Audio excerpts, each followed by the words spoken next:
Salam jumpa kepada sahabat-sahabat Kristus yang terkasih.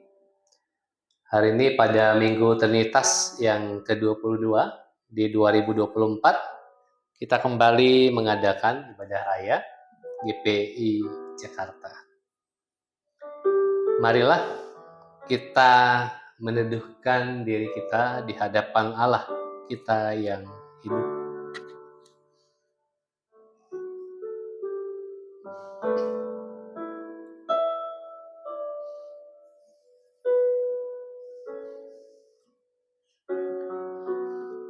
Mazmur 91 ayat 9 sampai 16. Sebab Tuhan ialah tempat perlindunganmu, yang maha tinggi telah kau buat tempat perteduhanmu. Malapetaka tidak akan menimpa kamu, dan tulah tidak akan mendekat kepada kemahmu, sebab malaikat-malaikatnya akan diperintahkannya kepadamu untuk menjaga engkau di segala jalanmu. Mereka akan menatang engkau di atas tangannya, supaya kakimu jangan terantuk kepada batu. Singa dan ular tedung akan kau langkahi, engkau akan menginjak anak singa dan ular naga. Sungguh hatinya melekat kepadaku, maka aku akan meluputkannya, aku akan membentenginya, sebab ia mengenal namaku. Bila ia berseru kepadaku, aku akan menjawab. Aku akan menyertai dia dalam kesesakan, aku akan meluputkannya dan memuliakannya. Dengan panjang umur akan kukenyangkan dia, dan akan kuperlihatkan kepadanya keselamatan daripadaku. Mari kita menyanyikan pujian. Saat kami berkumpul, Roh-Mu bekerja.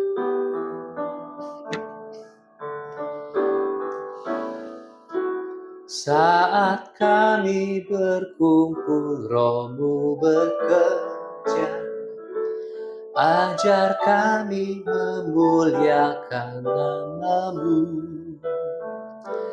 Kala hati kami mulai menyembah, berkat-Mu atas kami, Tuhan. Berkat-Mu atas kami, kasih Tuhan. Kasih Tuhan tak berkesudahan, tak habis-habisnya rahmat-Nya, selalu baru setiap pagi, baru setiap pagi. Besar setiamu Tuhan, besar setiamu.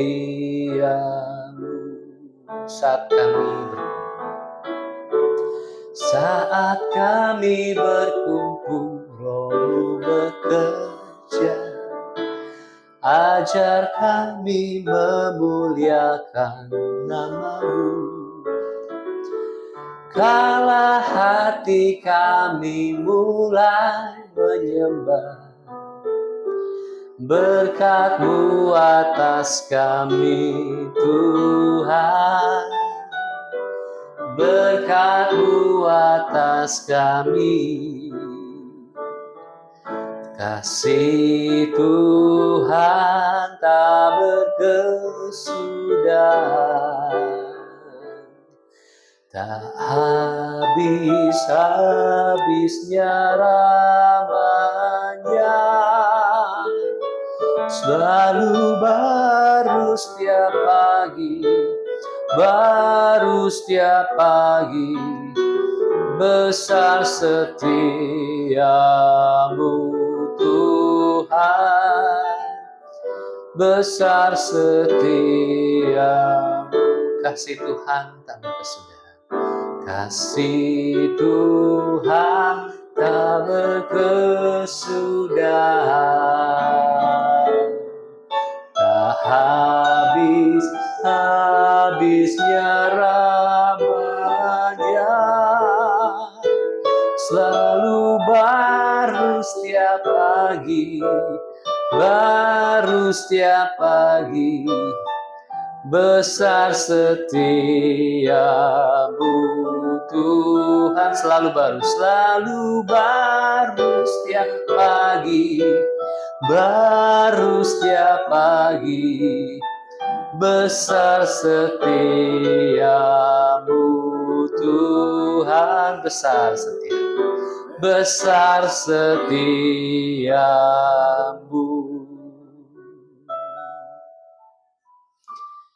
Ibadah kita pada Minggu Trinitas yang ke-22 ini terselenggara hanya oleh rahmat dan anugerah Allah di dalam Kristus Yesus. Dan dengan pernyataan bahwa pertolongan kita adalah di dalam nama Tuhan yang menjadikan langit dan bumi. Kami bersyukur buat kasih setiamu yang besar, yang tak berhingga kepada kami semua, kepada dunia ini. Hari ini kembali kami merayakan Engkau, ya Allah. Kami merayakan cintamu di dalam Kristus yang meneladankan kepada kami seperti apa hidup yang sejati, seperti apa hidup di dalam jalan-jalan Tuhan, seperti apa menghasratkan suatu kehidupan yang dikehendaki oleh Allah. Terima kasih untuk rahmat-Mu. Dan biarlah kiranya ibadah pada hari ini Engkau sertai, dan biarlah kiranya Roh Kudus-Mu menyertai kami, agar kami berjumpa dengan Engkau, ya Allah. Kami buka ibadah pada Minggu Trinitas ke-22 ini di dalam satu nama yang indah, yaitu Tuhan kami, Yesus Kristus. Kami sudah berdoa. Amin. Mari saya jemput kita untuk bangkit berdiri dan bersama kita menyatakan bahwa Tuhan itu baik. Betapa baiknya Engkau Tuhan, kasih-Mu tiada berkesudahan. Betapa baiknya Engkau Tuhan, kasih-Mu tiada berkesudahan. Betapa mulia kasih-Mu Yesus, jiwaku diselamatkan. Betapa baiknya Engkau Tuhan, kasih-Mu tiada berkesudahan. Betapa mulia kasih-Mu Yesus, jiwaku diselamatkan. Hosana, Hosana, ku memuji Tuhan. Hosana, ku tinggikan Yesus. Hosana, Hosana, Hosana. Betapa baiknya Engkau Tuhan, kasih-Mu tiada berkesudahan. Betapa mulia kasih-Mu Yesus, jiwaku diselamatkan. Hosana, Hosana, ku memuji Tuhan. Hosana, ku tinggikan Yesus. Hosana, Hosana, Hosana, Hosana, Hosana, ku memuji Tuhan. Hosana, ku tinggikan Yesus. Hosana, Hosana, Hosana.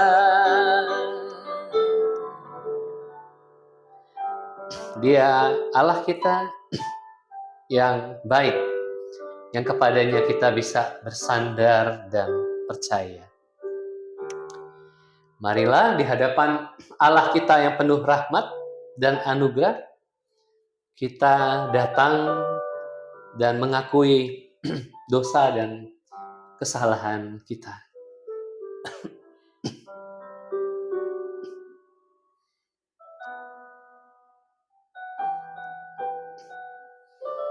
Kepadamu ya Allah kami datang dan menghadap. Biarlah kiranya di hadapan wajah-Mu yang berbelas kasih dan mengampuni, kami datang mengakui dosa dan pelanggaran kami.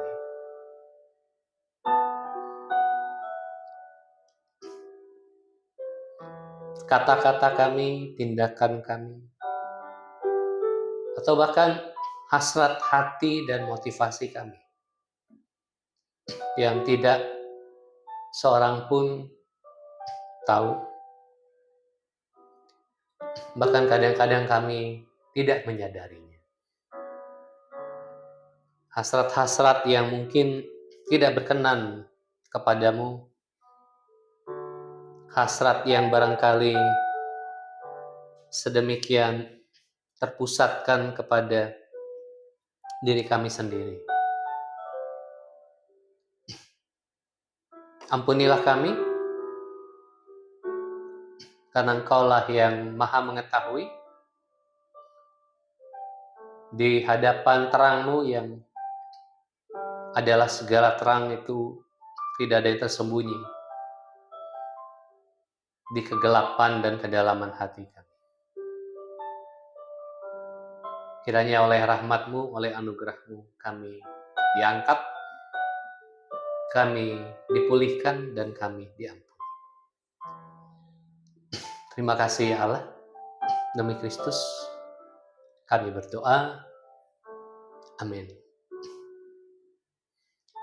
Berita anugerah dan petunjuk hidup baru pada hari ini terambil dari Yesaya 53 ayat 4 sampai 12. Tetapi sesungguhnya penyakit kitalah yang ditanggungnya, dan kesengsaraan kita yang dipikulnya. Padahal kita mengira dia kena tulah, dipukul, dan ditindas Allah. Tetapi dia tertikam oleh karena pemberontakan kita. Dia diremukkan oleh karena kejahatan kita. Ganjaran yang mendatangkan keselamatan bagi kita ditimpakan kepadanya, dan oleh bilur-bilurnya kita menjadi sembuh. Kita sekalian sesat seperti domba. Masing-masing kita mengambil jalannya sendiri, tetapi Tuhan telah menimpakan kepadanya kejahatan kita sekalian. Dia dianiaya, tetapi dia membiarkan diri ditindas dan tidak membuka mulutnya. Seperti anak domba yang dibawa ke pembantaian, seperti induk domba yang keluh di depan orang-orang yang menggunting bulunya. Ia tidak membuka mulutnya. Sesudah penahanan dan penghukuman, ia terambil, dan tentang nasibnya siapakah yang memikirkannya? Sungguh ia terluput dari negeri orang-orang hidup, dan karena pemberontakan umatku ia kena tulah. Orang menempatkan kuburnya di antara orang-orang fasik, dan dalam matinya ia ada di antara penjahat-penjahat, sekalipun ia tidak berbuat kekerasan, dan tipu tidak ada dalam mulutnya. Tetapi Tuhan berkehendak meremukkan dia dengan kesakitan. Apabila ia menyerahkan dirinya sebagai korban penebus salah, ia akan melihat keturunannya. Umurnya akan lanjut dan kehendak Tuhan akan terlaksana olehnya. Sesudah kesusahan jiwanya, ia akan melihat terang dan menjadi puas. Dan hambaku itu sebagai orang yang benar akan membenarkan banyak orang oleh hikmatnya, dan kejahatan mereka dia pikul.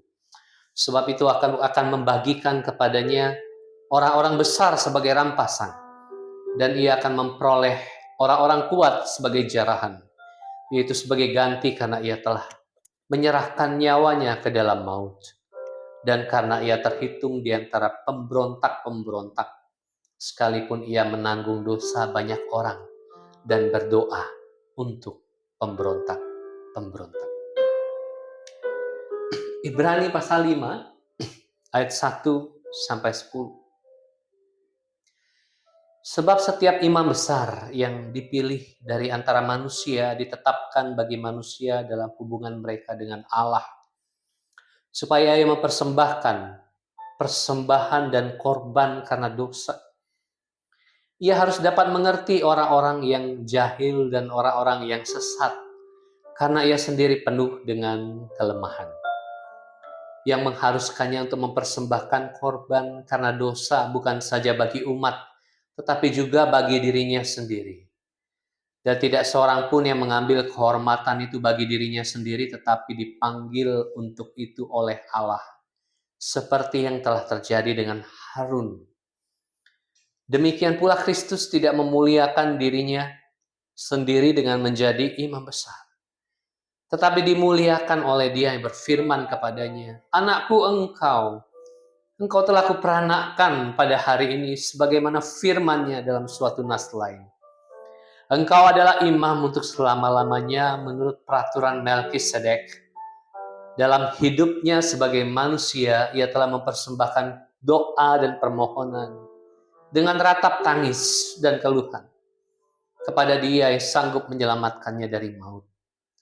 Dan karena kesalehannya, ia telah didengarkan.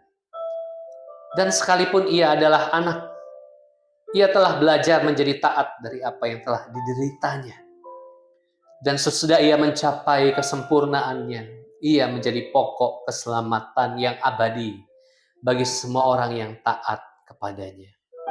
Dan ia dipanggil menjadi imam besar oleh Allah menurut peraturan Melkisedek. Marilah kita menyiapkan seluruh keberadaan kita. Kita nyanyikan kidung cinta ini kepada Allah kita. Ku mau cinta Yesus selama-lamanya.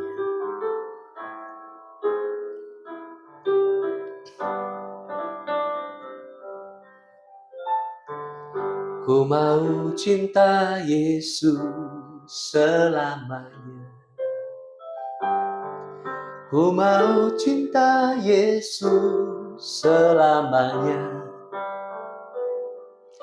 Meskipun badai silih berganti dalam hidupku, ku tetap cinta Yesus selamanya. Ku mau cinta Yesus.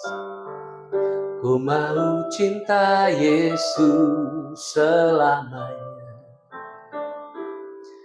Ku mau cinta Yesus selamanya. Meskipun badai silih berganti dalam hidupku, ku tetap cinta Yesus selamanya. Ya Aba Bapa, ya Aba Bapa, ini aku anakmu, layakkanlah seluruh hidupku. Ya Aba Bapa, ini aku anakmu, pakailah sesuai dengan rencanamu. Ku mau cinta Yesus. Ku mau cinta Yesus selamanya. Ku mau cinta Yesus selamanya. Meskipun badai silih berganti dalam hidupku, ku tetap cinta Yesus selamanya. Ya Aba, ya Aba Bapa, ini aku anakmu, layakkanlah seluruh hidupku. Ya Bapa, Bapa, ini aku anakmu, pakailah sesuai dengan rencanamu. Ya Aba, ya Aba Bapa, ini aku anakmu, layakkanlah seluruh hidupku. Ya Aba, ya Aba Bapa, ini aku anakmu, Pakailah sesuai dengan rencanamu. Pakailah sesuai dengan rencanamu. Pakailah ya Tuhan. Pakailah sesuai dengan rencanamu.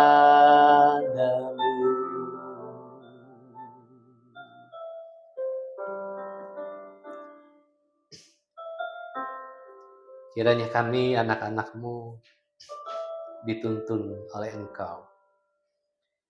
Dan kiranya kami anak-anak-Mu diperkenankan untuk mengerti jalan-jalan-Mu bagi setiap kami. Kami memberi diri untuk dipakai oleh Engkau seturut dengan maksud dan jalan-Mu yang unik bagi setiap kami. Dan biarlah juga pada hari ini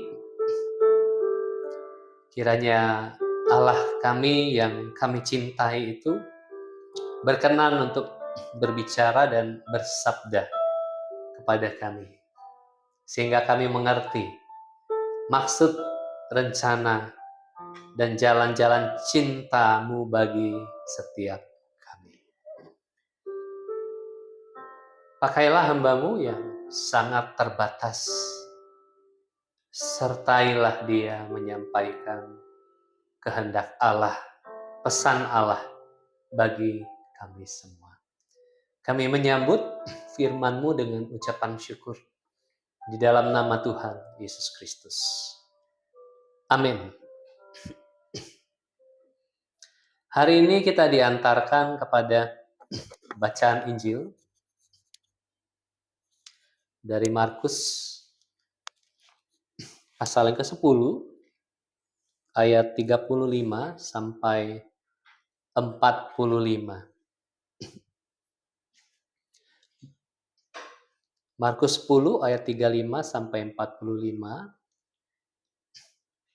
Lalu Yakobus dan Yohanes, anak-anak Zebedeus, mendekati Yesus dan berkata kepadanya, "Guru, kami ingin Engkau melakukan apapun yang kami minta dari Engkau." Jawabnya kepada mereka, "Apa yang kamu kehendaki ku perbuat bagimu?" Lalu kata mereka, "Perkenankanlah kami duduk dalam kemuliaan-Mu kelak, yang seorang di sebelah kanan-Mu dan yang seorang lagi di sebelah kiri-Mu." Namun kata Yesus kepada mereka, "Kamu tidak tahu apa yang kamu minta. Dapatkah kamu meminum cawan yang kuminum atau dibaptis dengan baptisan yang kuterima?" Jawab mereka, "Kami dapat." Yesus berkata kepada mereka, "Memang kamu akan meminum cawan yang harus kuminum dan akan dibaptis dengan baptisan yang harus kuterima. Namun hal duduk di sebelah kananku atau di sebelah kiriku, aku tidak berhak memberikannya. Tempat itu untuk orang-orang yang telah ditentukan." Mendengar hal itu, ke-10 murid yang lain menjadi marah kepada Yakobus dan Yohanes.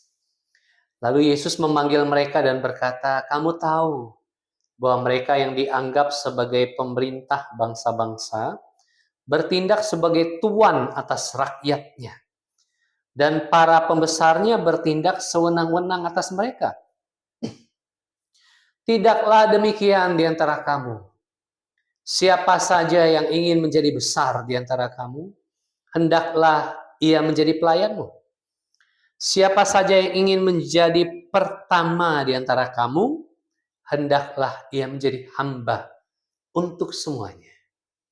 Karena Anak Manusia juga datang bukan untuk dilayani, melainkan untuk melayani dan untuk memberikan nyawanya menjadi tebusan bagi banyak orang." Demikian pembacaan firman Tuhan. Berbahagialah kita yang merenungkannya dalam kehidupan kita sehari-hari. Beberapa hari ini kembali dunia jagat maya kita dihebohkan dengan berita dari selebriti dan para politikus kita. Dan yang terakhir adalah kabar dari Menteri ESDM kita, Bahlil Lahadalia, yang baru saja promosi gelar doktoralnya dari satu kampus ternama, Universitas Indonesia. Dan Bahlil menyelesaikan doktornya hanya dalam waktu 2 tahun. Ini sesuatu yang sangat jarang terjadi, agak hampir mustahil orang menyelesaikan doktor dalam waktu 2 tahun. Apalagi kita tahu bahwa Bahlil adalah seorang menteri yang aktif di era kabinet Jokowi. Dia sepenuh waktu bekerja sebagai seorang menteri. Tidak mungkin dia bisa menyelesaikan doktoral dalam waktu 2 tahun. Tapi itu belum bagian yang paling seru dari kisah yang heboh di media sosial ini. Karena ternyata sosok Bahlil adalah orang yang tidak lulus magister S2-nya. Hampir tidak mungkin orang yang tidak punya gelar S2 bisa langsung melompat ke S3 pada hari ini. Kalaupun ada, jumlahnya akan sangat kecil, mungkin 0,0 sekian persen dari orang di dunia ini. Hanya orang yang sanggup masuk seleksi yang amat sangat ketat. Dan biasanya kampus di Indonesia tidak membuka peluang itu. Di luar negeri mungkin masih bisa, tapi amat sangat kecil. Dan tidak kurang dari itu, ternyata menteri kita ini mensubmit jurnalnya di jurnal-jurnal predator, jurnal-jurnal yang ilegal dan sebetulnya terhitung tidak bermoral kalau orang memasukkan jurnalnya di jurnal itu, dan bisa dipidana sebetulnya. Jadi kalau Anda tidak pernah menulis jurnal, Anda dianggap tidak berprestasi. Tapi kalau Anda menulis jurnal dan memasukkannya di jurnal predator, itu Anda tidak bermoral. Tidak bermoral akademik. Itu pelanggaran yang sangat berat. Jadi kita harus prihatin sebetulnya dengan kondisi tidak sepenuhnya salah menteri kita. Tapi kita harus melihat bahwa universitas yang dianggap sebagai universitas bagus di negeri kita ternyata memang seperti itu saja. Dan harus kita akui tidak ada universitas bagus di Indonesia kalau dibandingkan dengan kampus di seluruh dunia. Tapi itu kenyataan pahit yang harus kita hadapi.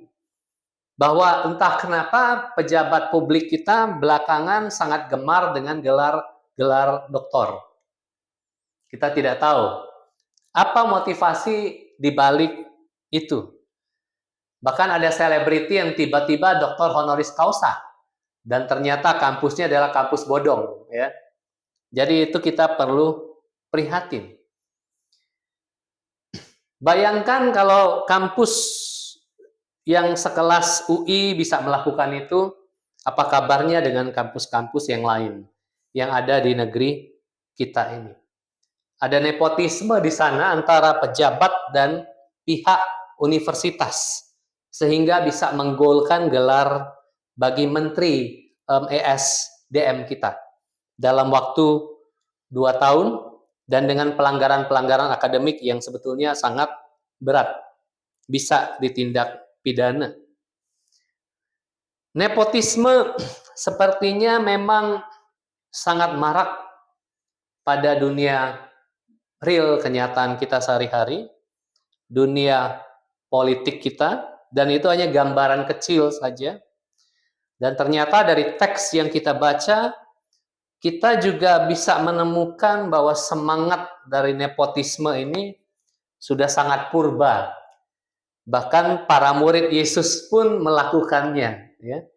Yakobus dan Yohanes ini kan kakak beradik, anak-anak Zebedeus, melobi Yesus supaya pada akhir nanti kelak mereka didudukkan di sebelah kiri dan di sebelah kanan Yesus. Perkenankanlah kami duduk dalam kemuliaan-Mu kelak. Ini nepotisme, ya. Satu geng keluarga datang kepada Yesus meminta privilege ini, hak istimewa ini, untuk didudukan di kiri dan kanan Yesus Kristus kelak. Nepotisme terjadi. Hari ini kabinet kita juga penuh dengan orang yang masih berkeluarga, ya. Presiden dan anak-anaknya. Terus di DPR ternyata ada banyak sekali. Ada musisi dan istrinya, istri musisi itu ada duduk di DPR sekarang. Banyak sekali nepotisme di sana. Sebetulnya keluarga tidak boleh ada dalam legislatif kita, tapi itu juga terjadi. Nah, Yakobus dan Yohanes persis melakukan nepotisme ini supaya bisa mendapatkan fasilitas kursi kemuliaan, kursi kehormatan itu, status, privilege, dan seterusnya. Tapi lagi-lagi hari ini kita menghadapi bagaimana Yesus cukup sabar dengan para muridnya sendiri. Dan kalau saya dan Anda membayangkan diri menjadi Yesus, mungkin Anda dan saya tidak sesabar Yesus. Tapi Yesus sangat sabar. Dia bilang, kamu tidak tahu apa yang kamu minta. Jelas para murid tidak tahu apa yang mereka minta. Karena ini kan permintaan harapan ke depan, kelak, di masa depan. Kala engkau memimpin, memerintah menjadi raja, kami mohon didudukkan di kiri dan kanan. Permintaan ini memang lahir dari ketidaktahuan. Mereka sama sekali tidak tahu masa depan, apa yang terjadi ke depan, tapi mereka sotoy. Lalu mereka minta yang tidak mereka tahu. Kita tidak tahu ke depan seperti apa. Kita tidak tahu persisnya kerajaan Allah itu akan membumi itu seperti apa. Nobody knows. Kita tidak tahu persis surga itu seperti apa. Kalaupun ada surga di dalam teks-teks kitab suci, mau Kristen, mau Islam, mau apapun itu, agama-agama Abrahamik, itu hanya metafora-metafora yang tidak pernah kita pahami sepenuhnya. Kelak seperti apa? Harapannya seperti apa? Tapi dari harapan-harapan yang dicetuskan oleh Yakobus dan Yohanes itu kita bisa memeriksa apa sebetulnya yang terjadi pada kehidupan hari ini. Singkatnya, harapan itu menjadi cermin dari kita melihat kehidupan kita, memeriksanya pada hari ini. Kalau Yakobus dan Yohanes meminta didudukkan di kiri dan kanan Yesus, kita tahu bersama bahwa itu adalah harapan yang sangat politis, yang lahir dari motivasi dan kepentingan diri sendiri. Dan kita tahu bahwa itu adalah cermin kehidupan masa kini mereka yang memperdebatkan siapa yang terbesar di antara mereka. Dan sebelumnya peristiwa ini terjadi. Dan ketika Yesus menjelaskan soal kematiannya yang akan datang, mereka bukannya berempati atau bersimpati atau turut merasakan, mereka malah datang dan meminta supaya didudukkan di kiri dan kanan Yesus. Meminta kemuliaan, meminta status, meminta kehormatan, hak keistimewaan, dan sebagainya. Apa yang mereka harapkan ke depan itu hanya cerminan dari kehidupan masa kini mereka. Jadi kalau Anda mau memeriksa bagaimana cermin kehidupan masa kini, tanyalah setiap orang, apa harapan Anda ke depan? Atau sederhananya, menurut Anda surga itu seperti apa? Nirwana itu seperti apa? Atau kehidupan baka itu seperti apa? Tanyalah ke teman Anda, saudara Anda, keluarga Anda, orang yang dekat dengan kita. Kita akan bisa membayangkan bahwa itulah cermin kehidupannya pada hari ini. Betapa mengerikannya sebetulnya permintaan yang lahir dari ketidaktahuan ini. Kalau mereka berdua meminta privilege di kiri dan kanan Yesus, berarti mereka sebetulnya tidak peduli dengan di kiri kanannya. Betul ya? Karena kursi itu hanya tersedia 2. Kami tidak peduli dengan orang lain, yang penting kami berdua bisa mendudukinya. Dan yang jelas kami berdua ini masih satu keluarga. Anak-anak Zebedeus.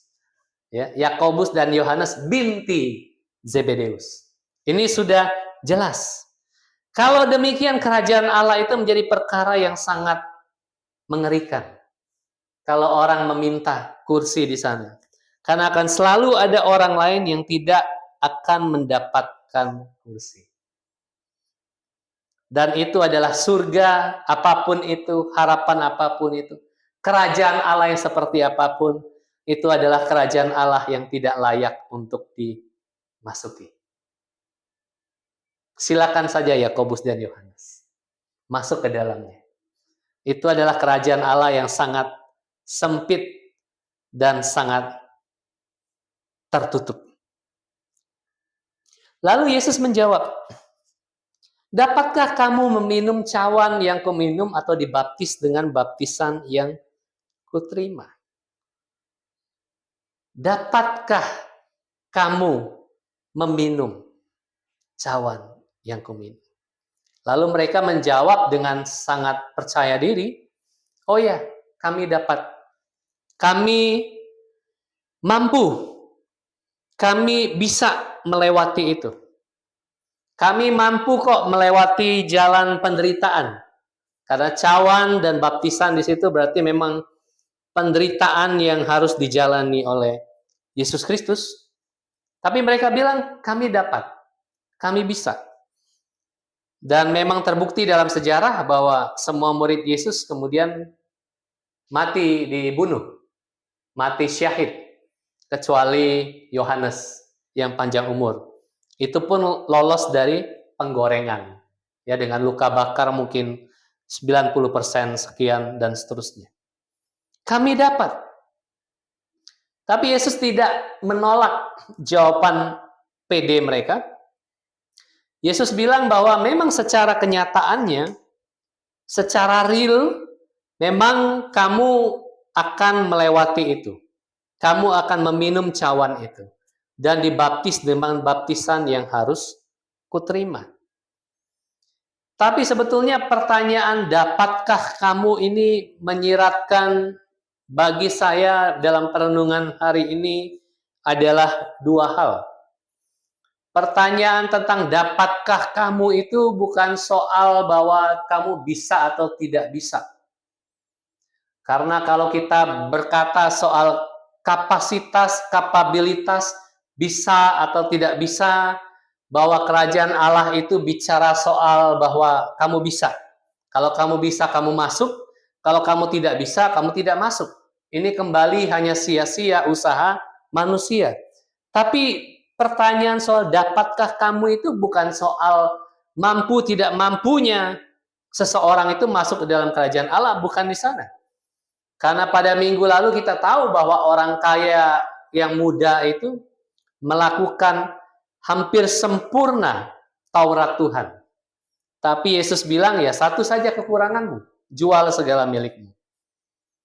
Kalau soal bisa, orang kaya pemuda yang kaya itu sepertinya dia lebih bisa daripada para murid. Tapi pertanyaan soal dapatkah kamu itu menyiratkan pertanyaan yang lain. Yesus mau bertanya, apakah itu jalan Tuhan yang khusus bagi kamu? Cawan dan baptisan itu adalah khas pengalaman yang harus dialami oleh Yesus Kristus. Itu adalah jalan Tuhan yang khusus bagi Yesus Kristus. Jadi pertanyaan dapatkah kamu itu mengacu pada apakah betul itu jalan Tuhan yang dikhususkan bagi kamu untuk melewati cawan dan baptisan itu atau jalan salib itu. Dan kita tahu jalan salib itu adalah jalan yang khusus, adalah panggilan Yesus sebagai Sang juru selamat. Tidak ada seorang pun yang bisa melalui jalan salib dalam arti dihususkan oleh Allah untuk menjadi juru selamat dunia lewat jalan salib. Hanya Yesus Kristus. Sebetulnya pertanyaan, dapatkah itu di sana? Sebetulnya Yesus mau bilang, itu bukan jalan Tuhan bagi kamu. Itu jalan Tuhan yang khusus bagiku. Tapi Yesus tidak mungkin mengatakan sesombong itu. Kalau saya mungkin akan mengatakan itu. Tapi Yesus bilang, apa itu jalan Tuhan yang khusus bagimu? Sepertinya tidak. Pertanyaan yang kedua, dibalik dari dapatkah kamu meminum cawan yang kuminum itu adalah, apakah engkau menghasratkan jalan salib itu sama persis seperti aku menghasratkannya? Kita bicara soal hasrat. Apa betul kamu menginginkan jalan salib itu seperti aku menginginkannya? Ini bukan soal bisa. Ini bukan bicara soal mampu.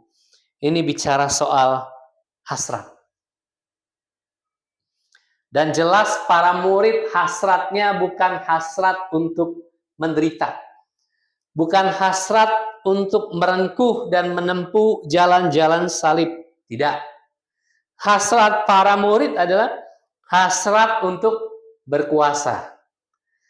Hasrat nepotisme untuk menikmati segala privilege dan fasilitas yang tidak peduli apakah rakyat, apakah orang lain, apakah orang banyak akan turut menikmatinya, aku tidak peduli. Hasratku adalah di sisi kiri dan kanan Yesus, memerintah bersama dia. Artinya selevel dengan Tuhan sendiri. Itu adalah hasratku. Hasrat untuk berkuasa. Dan bukankah itu hasrat yang dilukiskan oleh kitab Yehezkiel, Yesaya, dan nabi-nabi lain sebagai hasrat Lucifer yang mau naik menyamakan dirinya dengan Allah. Hasrat untuk berkuasa bersama atau sejajar dengan Allah. Dan lebih ironisnya lagi, bahwa 10 murid yang lainnya kemudian menjadi marah gara-gara permintaan Yakobus dan Yohanes itu. Yang ironisnya adalah bahwa kemarahan mereka punya semangat yang sama. Mereka marah, mereka mau bilang gini, enak aja lo, kursi cuma lo mau kangkangin berdua, nggak bisa. Harus ada 10 kursi yang lain dong minimal. Kami juga mau kursi itu. Jadi kemarahan mereka bukan kemarahan etis. Kemarahan mereka justru kemarahan yang tidak bermoral. Kemarahan mereka punya semangat korup yang sama dengan Yakobus dan Yohanes. Ada ironi di sana. Bukan hasrat untuk menempuh jalan salib. Tidak mungkin manusia mau menghasratkan itu. Dan kita percaya hanya Yesus. The passion of the Christ. Not the passion of the man. No. Just only the passion of the Christ. Itu hanya hasrat yang dimiliki oleh Kristus saja. Tidak mungkin dimiliki Yakobus. Tidak mungkin dimiliki oleh Yohanes. Tidak mungkin dimiliki oleh Petrus. Dan tidak mungkin dimiliki oleh kita. Karena kita bukan Mesias. Kita bukan Juru Selamat. Hanya Yesus saja. Tapi kemudian Yesus yang sabar itu memberikan penjelasan lebih lanjut. Bahwa dia tidak kecewa bahwa 12 muridnya sebetulnya semangatnya sama saja. Semangat nepotisme yang sama. Semangat para pejabat politikus kita pada hari ini yang sama saja. Tapi Yesus tidak kecewa dengan para muridnya. Dia memberikan penjelasan. Dia tidak mengatakan bahwa hasrat untuk menjadi besar itu adalah hasrat yang salah. Ini menarik ya. Keinginan untuk menjadi besar ternyata tidak dikonter oleh Yesus, tidak dilawan oleh Yesus. Tapi Yesus bilang, kamu tahu siapa yang disebut besar? Para penguasa, para pejabat, para pemerintah. Kamu tahu itu. Kontras dengan sebelumnya, kan ketika mereka meminta duduk di sebelah kiri dan kanan, Yesus bilang, kamu tidak tahu. Mengapa? Masa depan itu kamu tidak tahu. Tapi soal-soal dunia, soal-soal politik, kamu tahu. Kamu amati dari para pejabat, dari penguasa negeri, kamu tahu mereka yang memerintah, mereka yang berkuasa, mereka menggunakan fasilitas sesuka-sukanya. Bertindak sewenang-wenang, pembesar-pembesarnya. Mereka berlaku tidak adil dan seterusnya dan sekian. Tapi Yesus bilang, tidak demikian di antara kamu. Ada negasi di sana. Ada sangkalan di sana. Ada antitesis di sana. Kalau kamu adalah murid-muridku, kamu tidak boleh berlaku sebagaimana mereka. Para orang-orang yang dianggap dan menganggap dirinya besar itu. Ada yang berbeda di sana. Paradigmanya dan hasratnya tidak boleh lagi hasrat untuk berkuasa. Kebesaran itu tidak ditunjukkan dengan menunjukkan bahwa kita ini berkuasa. Dan mau dan desire kita tergerak untuk berkuasa. Tidak, bukan di sana, kata Yesus.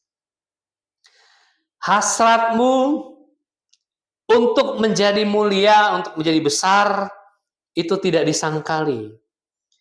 Tapi bukan dengan cara menunjukkan bahwa kamu berkuasa. Bukan dengan cara sewenang-wenang. Bukan dengan cara yang sama seperti para politikus yang kau amati berseliweran di medsosmu setiap hari. Bukan dengan cara itu, kata Yesus. Kalau kamu mau menjadi besar, maka kamu perlu menunjukkan cara bahwa kamu adalah pelayan. Bahwa kamu adalah hamba. Bahwa kamu memberikan dirimu bagi orang lain. Tidak ada yang salah dengan hasrat untuk menjadi mulia, untuk menjadi besar. Tapi caranya yang seringkali keliru. Caranya yang seringkali salah. Karena ketika orang menghasratkan kebesaran, dia serta-merta mau menunjukkan bahwa aku ini loh orang besar. Aku ini loh orang penting. Aku ini loh orang ternama. Sama seperti raja telanjang yang pernah saya ceritakan. Ini loh. Tapi ternyata tidak punya apa-apa. Kosong saja. Telanjang saja. Caranya bukan begitu, kata Yesus. Kalau kamu mau menjadi besar, kamu melayani. Kalau kamu mau menjadi besar, kamu mengabdi. Kalau kamu mau menjadi besar, bagikan dirimu kepada orang lain. Bukan mengutamakan dirimu di sisi kiri dan sisi kanan, di kursi-kursi utama. Bukan. Itu cara yang salah, kata Yesus. Caranya adalah kamu justru harus kasih kursi kepada orang lain. Persilakan duluan. Tinggalkan privilegemu. Jangan gunakan itu. Dahulukan yang lain. Itulah orang yang besar.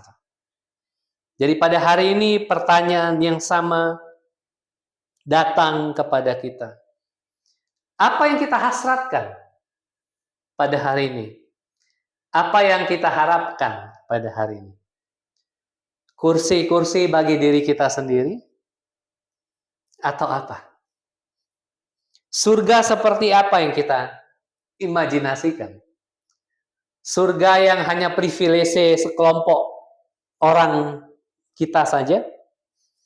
Atau surga yang memuat sebesar-besarnya orang-orang lain, dan segenap dunia ini? Atau harapan atau surga seperti apa? Kita pada hari ini ditantang dan dipanggil untuk kembali kepada hasrat untuk melayani. Orang yang besar, kata Yesus, adalah orang yang hasratnya bukan untuk berkuasa, melainkan hasratnya adalah hasrat untuk melayani. Itu tantangan Injil dan panggilan Injil bagi kita pada hari ini. Mari kita memeriksa hasrat kita. Hasrat untuk mendahulukan diri kita, ataukah hasrat untuk melayani? Dari sana kita akan didapati apakah kita besar di hadapan Allah ataukah kita tidak di hadapan Allah. Amin. Mari kita berdoa. Terima kasih ya Allah buat hari ini, buat renungan kami. Betapa kami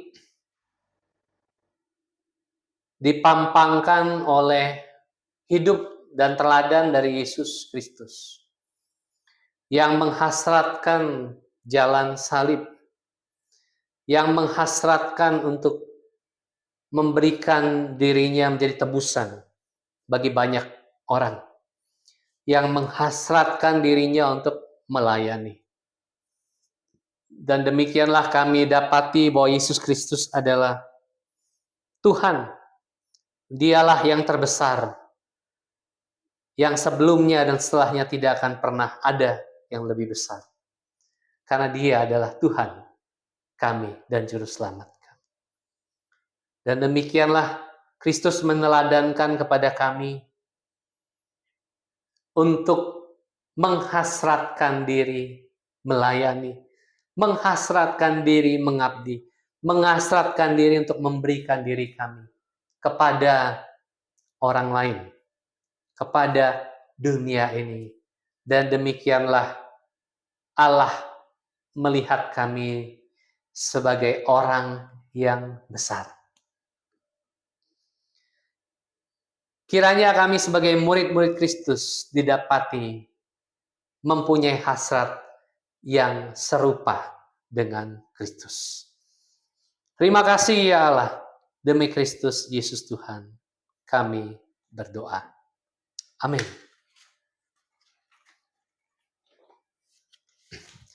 Mari sahabat-sahabat Kristus yang terkasih, kita bangkit berdiri dan bersama dengan gereja Tuhan di segala tempat dan di segala zaman, marilah kita mengikrarkan pengakuan iman rasuli. Aku percaya kepada Allah, Bapa yang Maha Kuasa, Khalik langit dan bumi, dan kepada Yesus Kristus, anaknya yang tunggal Tuhan kita, yang dikandung dari Roh Kudus, lahir dari anak darah Maria, yang menderita sengsara di bawah pemerintahan Pontius Pilatus, disalibkan, mati dan dikuburkan, turun ke dalam kerajaan maut. Pada hari yang ketiga, bangkit pula dari antara orang mati, naik ke surga, duduk di sebelah kanan Allah, Bapa yang Maha Kuasa, dan dari sana Ia akan datang untuk menghakimi orang yang hidup dan yang mati.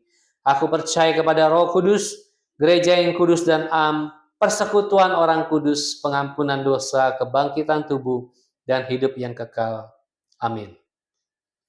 Marilah kita memberikan persembahan kita sebagaimana Kristus yang memberikan dirinya bagi kita semua. Persembahan kami pada hari ini.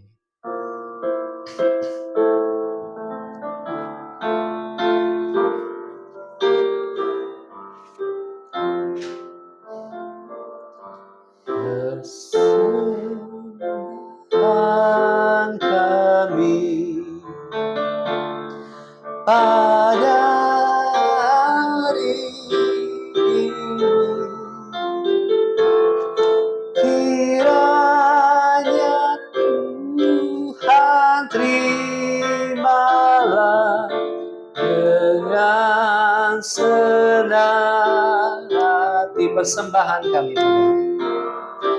persembahan kami pada hari ini, kiranya Tuhan terimalah dengan senang hati. Marilah kita menaikkan doa-doa kita. Kami membawa doa-doa kami kepadamu, ya Allah. Kami membawa gereja ini kepadamu, terus mendoakan. Biarlah kiranya gereja kecil ini terus melangkah bersama dengan hasrat Kristus bagi dunia, dan oleh kekuatan dan kuasa Roh Kudus terus melangkah untuk melihat ke depan, melihat masa depan yang terbuka bagi dunia, bagi semua orang, masa depan yang dirahmati dan dianugerahi oleh Allah, bersama dengan sinode, bersama dengan gereja-gereja Tuhan di seluruh dunia. Kami mendoakan rumah singgah.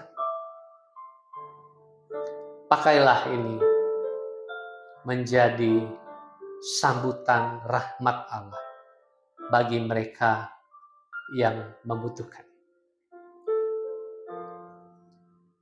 Kami mendoakan untuk negeri kami yang besok secara resmi akan ada pelantikan pemimpin yang baru.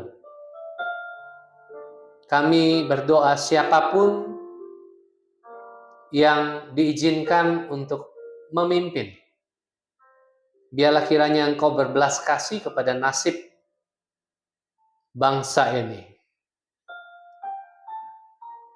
penduduk negeri ini.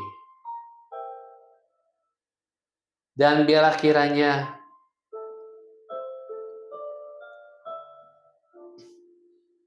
siapapun yang duduk di pemerintahan, kiranya keadilan Allah dan kebenaran Allah dinyatakan. Biarlah keadilan didistribusikan secara merata, seluas-luasnya dirasakan oleh semua.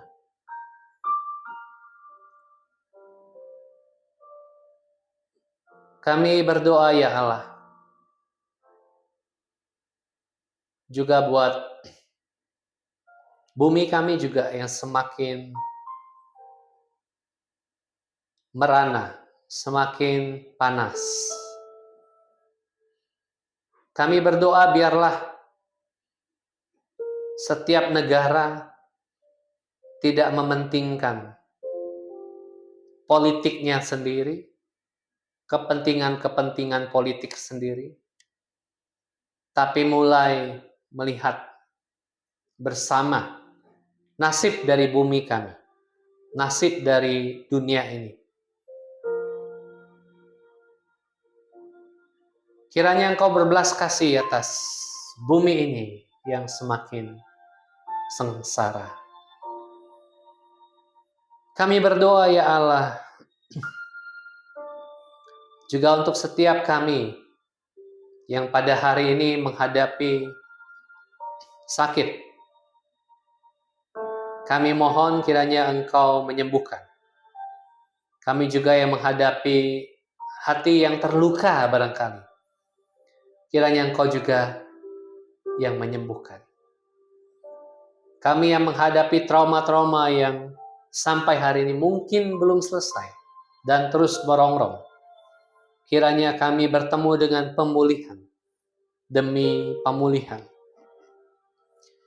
Kami yang hari ini memerlukan pekerjaan untuk penghidupan kami sehari-hari, yang situasi pada hari ini tidak makin mudah. Kiranya kami mendapatkannya. Biarlah kami yang memerlukan kesempatan dan pintu terbuka. Biarlah pintu dibukakan bagi kami. Kiranya Engkau mendengar setiap doa dan seruan kami. Oleh rahmat-Mu, oleh belas kasih-Mu, oleh cinta-Mu, oleh kebaikan-Mu, biarlah kami tidak ragu. Biarlah kami menaruh harap dan iman kami atas Allah yang baik, yang tidak berubah itu. Terima kasih ya Allah, ini doa kami yang kami sampaikan demi putra-Mu Yesus Kristus, dan kami juga mengalaskannya sesuai dengan doa yang diajarkan oleh Tuhan Yesus sendiri untuk kami berdoa. Bapa kami yang di surga, dikuduskanlah nama-Mu, datanglah kerajaan-Mu, jadilah kehendak-Mu di bumi seperti di surga. Berikanlah kami pada hari ini makanan kami yang secukupnya, dan ampunilah kami akan kesalahan kami, seperti kami juga mengampuni orang yang bersalah kepada kami. Dan janganlah bawa kami ke dalam pencobaan, tetapi lepaskanlah kami daripada yang jahat. Karena Engkau lah yang punya kerajaan dan kuasa dan kemuliaan sampai selama-lamanya. Amin. Mari kita berdiri dan kita nyanyikan Aku Percaya, berkat-Mu atasku melimpah. Aku percaya, berkat-Mu atasku melimpah. Kebajikan, kemurahan selalu melingkutiku. Ku puji, ku sembah Kau Tuhan, aku percaya. Aku percaya, berkat-Mu atasku melimpah. Kebajikan, kemurahan selalu mengikutiku. Ku puji, ku sembah Kau Tuhan. Ku puji, ku sembah Kau Tuhan. Ku puji, ku sembah Kau Tuhan.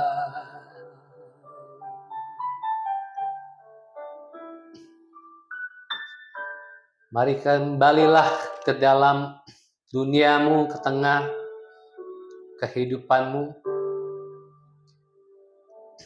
Jadilah murid-murid Kristus yang setia. Ikutilah teladan Kristus, Tuhan kita, yang menghasratkan jalan Allah baginya, yaitu jalan penebusan bagi orang-orang lain, bagi dunia ini. Dia menempuh jalan pemberian diri agar dunia diselamatkan. Dan biarlah kiranya hasrat yang sama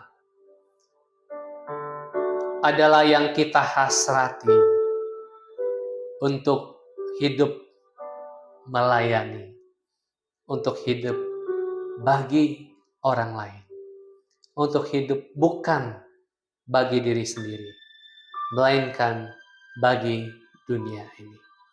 Dan demikianlah cinta Allah bersama dengan kita. Kini terimalah berkat dari Allah Bapa, kasih sayang dari Tuhan kita Yesus Kristus, persekutuan dengan Allah Roh Kudus tinggal tetap menyertai kita sampai selama-lamanya. Amin.